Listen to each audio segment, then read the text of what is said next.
everyone? So today we're going to be reading Chapter 7 of Who is Neil Armstrong? Chapter 7, The First Voyage in Space. In March of 1966, Neil Armstrong on his first change to put his training to the test. He was at the command pilot of Gemini 8, which was to dock or connect with another satellite already in space. This was an important step in the goal of reaching the moon. Why NASA was designing a two-in-one spacecraft for the moon landing?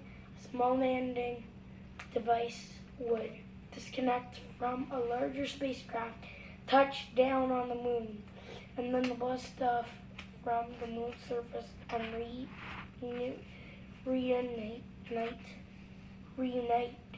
with larger craft before returning to Earth. On Gemini 8, the launch was perfect, and so look at the satellites. Mm-hmm. And so was the docking. Neil described it as a really smoothie, but then things went terribly wrong. The spacecraft started spinning, just like in training sessions, only this time was for real. Neil's co-pilot, David Scott, relayed the news to NASA official in Houston. We have serious problems here. We're trembling and over end. And even after Gemini 8 separated from the satellite, it kept rolling violently. Faster and faster, both astronauts' vision began to blur. Somehow, Neil managed to work the craft's hands in control. He did Gemini 8, but NASA insists that the craft return to Earth immediately. This mission was over. David Scott would not get to the walk in space. While Gemini 8 orbited around Earth, the astronauts splashed down in the Pacific Ocean and were picked up safe and sound. But newspapers criticized the mission. One called it a nightmare in space. Afterward, Neil Armstrong very depressed about not completing the mission. He worried that somehow he made a mistake. Perhaps NASA would think twice before sending him on future trips into space. But it turned out that the problem was with a faulty thruster, a small rocket engine that provides forward motion. It was NASA's mistake, not Neil's. Neil had a much closer call on May 6, 1968. During a training exercise, he was piloting a vehicle called the Flying Bedstead because it looked like a mattress. It had been a routine flight. Neil was less than 200 feet from landing on the ground. With no warning, the Flying Bedstead began to spin out of control. Neil had to eject the parachute to the runway just seconds before the plane crashed and went up into flames. The public somehow lost sight of the risks involved in the space program. The astronauts and the scientists at NASA, however, they did. That's why their training and testing was so long and hard. At the December of 1968, the Apollo 8 astronauts orbit the moon. The purpose was to search for good landing spots. This was the next to land step before landing on the moon. The next missions were to perfect the landing device that would separate from the larger spacecraft and touch down on the surface of the moon.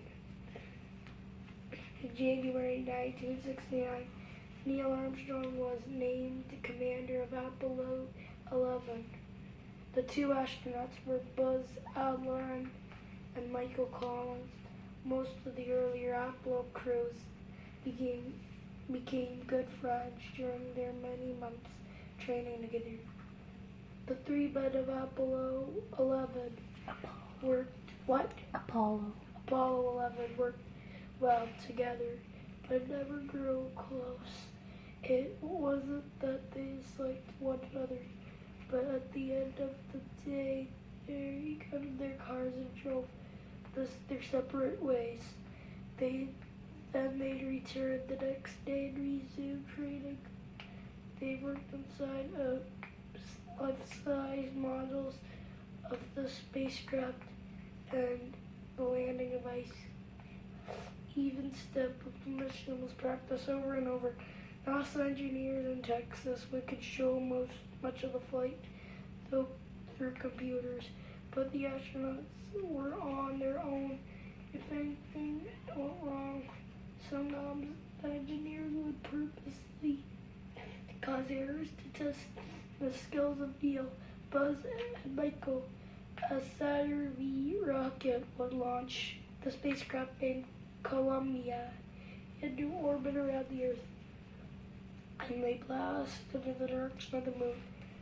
Once Columbia was pulled into the moon's orbit, the four-legged land device, similar to the flying bedstead, could separate and touch down. Neil and Buzz would spend about 2.5 hours on the moon while Michael stayed alone in Columbia orbiting the moon. After a couple of hours on the moon, Neil and Buzz would enter the top part of the landing device and washed off. The bottom part of the landing device would remain on the moon. Once they reconnected with Columbia, the astronauts would climb back into the cabin and return trip to the Earth. Whoopee gig. That was the plan, but would it work? Look.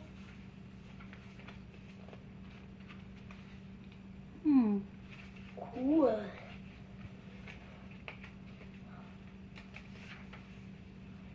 The stages of spaceflight. The Apollo program came after the Gemini program. Apollo spacecraft were bigger and better.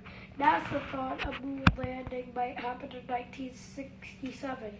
3 astronauts were chosen for the first Apollo mission: Roger Caffey, Gus Grissom, and Ed White, the kind neighbor who helped the Armstrongs. White, Grissom, Caffey. During the fire, as always, there was a dress rehearsal a couple of weeks before the actual flight. The 3 men were in their spacesuits, strapped into a capsule that sat up top a giant Saturn rocket, afraid without a spark. So a spark in seconds. The small cabin was engulfed in flames. All 3 astronauts were killed, most instantly. NASA always worried that something might go wrong during a space mission and astronauts might die, but for a small mistake on the ground to cause such a tragedy seemed senseless. For the next 2 years, scientists and engineers rebuilt every step on the moon landing. The Concorde for safety meant a delay But this is Series 1. Chapter 8. Next stop, the moon. Let's see if there's any more chapters.